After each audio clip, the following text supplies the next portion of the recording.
Hey salut, c'est Manon Bril. Après Barcelone et Athènes, je suis à Bucarest en Roumanie. Et cette ville est notamment connue pour avoir l'un des plus grands parlements au monde qui avait été construit par le dictateur Ceausescu. Un peu grand, un peu la folie des grandeurs le mec. Mais ce que je vous propose dans cette vidéo, c'est de sortir un peu des circuits touristiques classiques pour aller voir des petits détails historiques ou des trucs un peu moins connus. Alors je vous emmène avec moi à Bucarest, bienvenue dans C'est une autre histoire.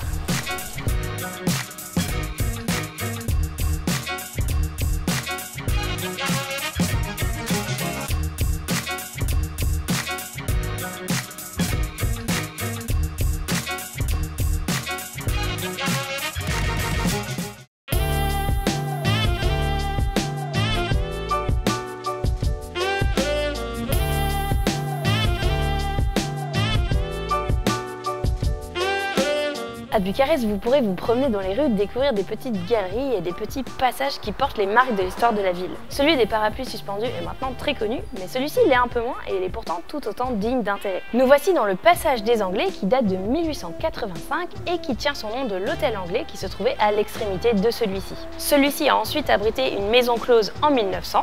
Celle-ci aurait été visitée par le roi Carol II et par l'écrivain Alexandru Paleologu, pardon pour les prononciations. Après la Seconde Guerre mondiale, le gouvernement communiste interdit la prostitution et le bâtiment a été réhabilité en logement. L'architecture est originale et vaut le coup d'œil et vous pourrez même y trouver un magasin de chapeaux.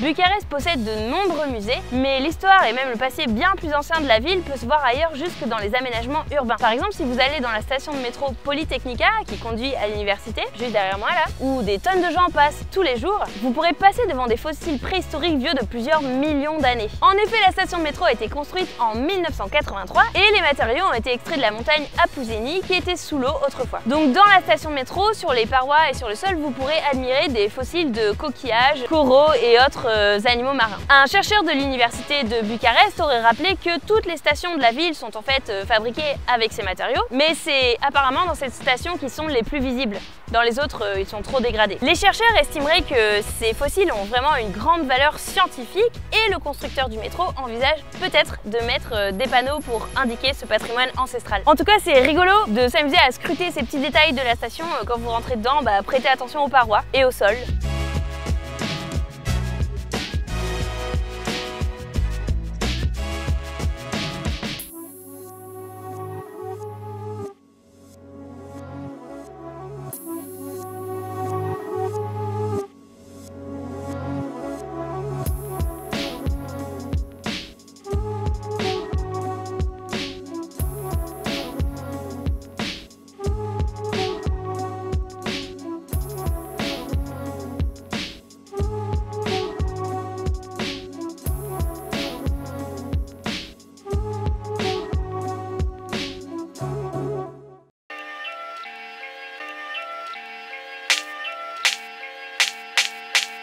Une des particularités de Bucarest, c'est aussi ses espaces verts en pleine zone urbaine. C'est le cas du parc naturel de Vacaresti.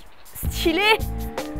Il est non seulement le premier parc naturel urbain de Roumanie, mais aussi la première aire protégée de Bucarest. C'est un endroit fait de marais et de cours d'eau où ont été répertoriés plus de 90 espèces d'oiseaux, ainsi que tout un tas d'autres bestioles. N'est-ce pas Bart qui te fait manger? Ah.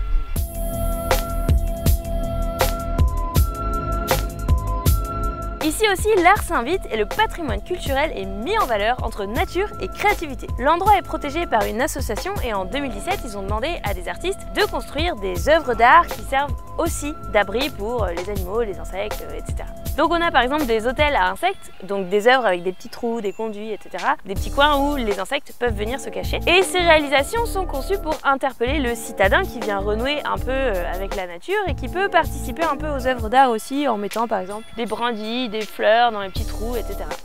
il y en a. Oui. Donc on peut retrouver ces œuvres le long du sentier central du parc qui s'appelle le sentier de la biodiversité urbaine. Et dans les balades du parc, vous pourrez aussi trouver un observatoire à oiseaux et des espaces thématiques consacrés à chaque espèce. Et l'association a particulièrement mis l'accent sur le fait de ne pas nuire à l'état sauvage du lieu en limitant au maximum les aménagements, et certains ne sont que temporaires. Alors attention, on ne peut pas rentrer par partout dans le parc, vous avez les entrées qui sont indiquées, nous on est rentré par là A au nord, et c'est là que vous pouvez suivre le circuit où il y a les œuvres d'art qui servent d'habitat pour les animaux. Cet endroit est donc un super exemple alliant à la fois patrimoine naturel et artistique, et en plus encore une fois il faut que vous prêtiez attention aux petits détails sur votre route puisque les œuvres d'art sont un peu éparpillées à droite à gauche le long du chemin.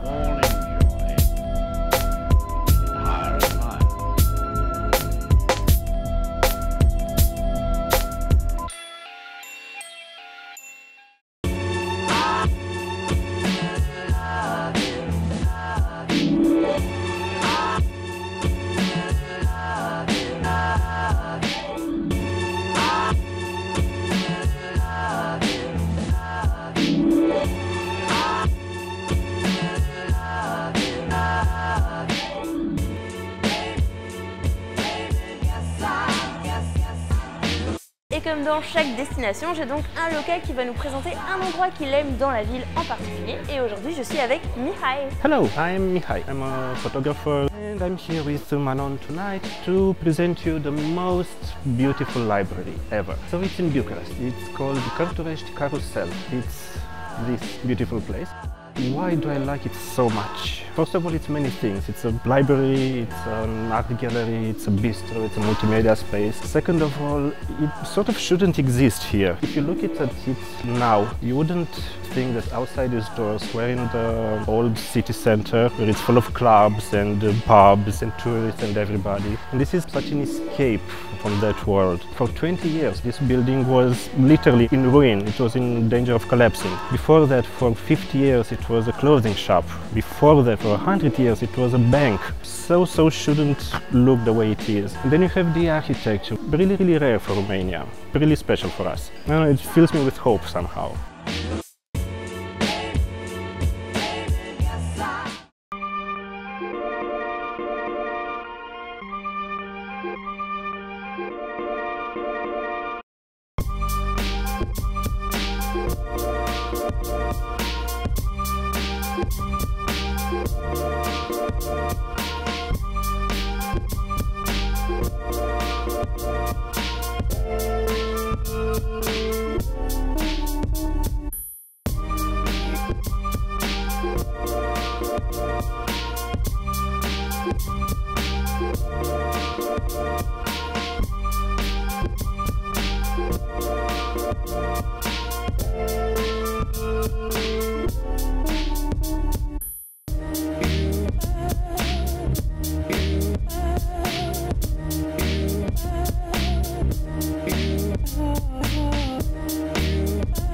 Enfin, pour terminer notre petit tour de la ville, je vous propose de prendre un peu de hauteur en vous montrant deux rooftops super sympas. Le premier est celui de la terrasse du musée d'art contemporain de la ville. Ce dernier est hébergé depuis 2004 dans le Palais du Parlement, ce fameux bâtiment immense. Du coup, après avoir admiré les collections contemporaines, si vous montez sur la terrasse du musée, vous pouvez profiter de la vue démesurée sur l'ensemble de la ville.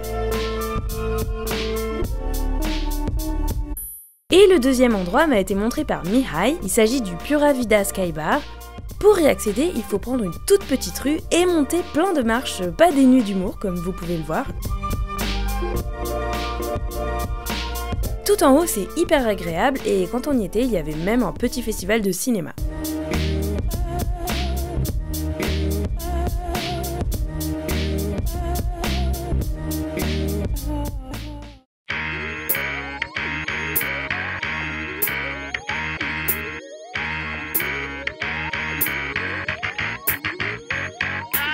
C'est la fin de cette vidéo ainsi que de notre petit tour en Europe réalisé grâce à la Commission européenne que je remercie. Cette année c'est l'année européenne du patrimoine et j'espère que je vous avais permis d'en découvrir un peu plus. D'ailleurs, avez-vous été attentif et prêté attention aux détails dans cette vidéo et avez-vous remarqué le champignon qui revenait dans tous les endroits où nous sommes passés? Je vous mettrai les solutions sur les réseaux sociaux au fur et à mesure, donc n'hésitez pas à me rejoindre sur Twitter et sur Instagram. Vous pouvez retrouver nos stories de voyage à Athènes, Barcelone et Bucarest. Si ça vous a plu, n'hésitez pas à partager cette vidéo à vos amis qui préparent un voyage à Bucarest ou qui s'y intéressent. N'hésitez pas à aller voir les vidéos précédentes si vous ne les avez pas encore vues. Et moi je vous dis à très vite pour une autre histoire.